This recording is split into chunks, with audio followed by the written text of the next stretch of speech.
Hi, this is Patty Robertson with PMI Virginia. Today I'm going to answer the question for you, how does PMI Virginia come up with a rent price for a house they're going to advertise?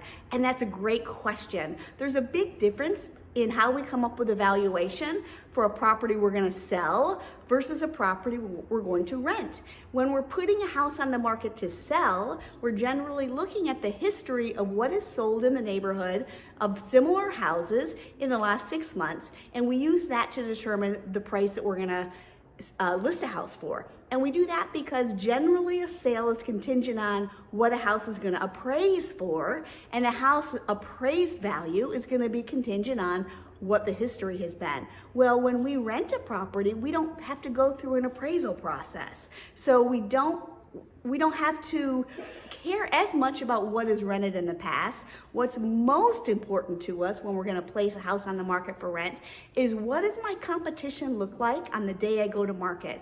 So if we have enough rental comps in the neighborhood to look at, generally we don't have that much rental volume in Hampton Roads.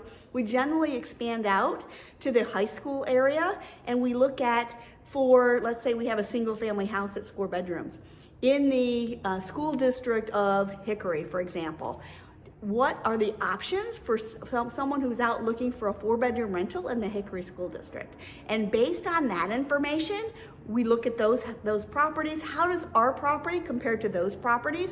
We want to make sure that that pool of tenants who is looking for property right now, when they have their phone open sitting on their couch and they're looking at all the properties that are available that they want to go see this weekend, we want to make sure that your property is on the list of properties they want to see. So we want to make sure that we are competitive in what we're offering in terms of the property and the amenities and the price.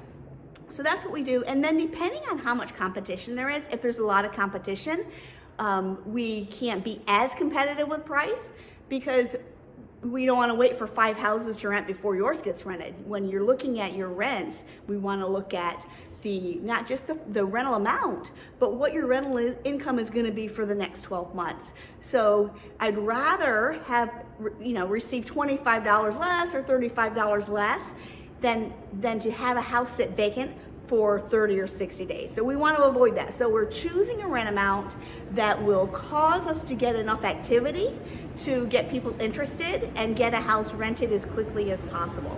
So if there's not a lot of competition, we can go a little bit higher on the price. If there's a ton of competition, we want to make sure we're priced in a fair price that is still going to get people in our house. So I hope that helps answer the question, how does PMI Virginia determine what price we're going to advertise a house for rent for? Thank you so much for watching. We'll see you next time.